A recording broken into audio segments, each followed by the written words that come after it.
Hello, my name is David Mackie. Today we are going to go through the SC1 splash contamination suit. The SC1, as it is known, is a one-piece suit construction with a neoprene rubber grommet which fits around the breathing apparatus face mask. This can be used with either a filter option or with self-contained breathing apparatus. And obviously the self-contained breathing apparatus is worn on your back on the outside of the suit. The zipper is at the back of the suit, and the gloves have the welded on Respirex Chemblock glove, which is permanently attached to the suit.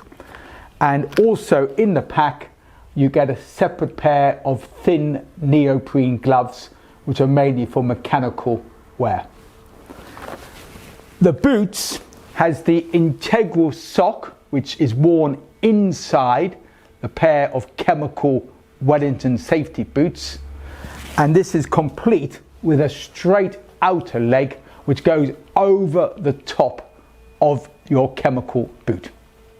The SC1 suit is primarily used as either a chemical incident suit for emergency services or in industry where you're looking for a very good seal around your face mask. As we said earlier, the suit has a zip across the back of the suit. This is a type 3 suit, so this is a normal nylon zipper. This also comes complete with a flap, and this has self-adhesive tape. You take the backing of the tape and then you fix it down over the zip for a seal. For further information, please contact one of your Respirex sales team or go onto the Respirex website, respirex.com. Thank you.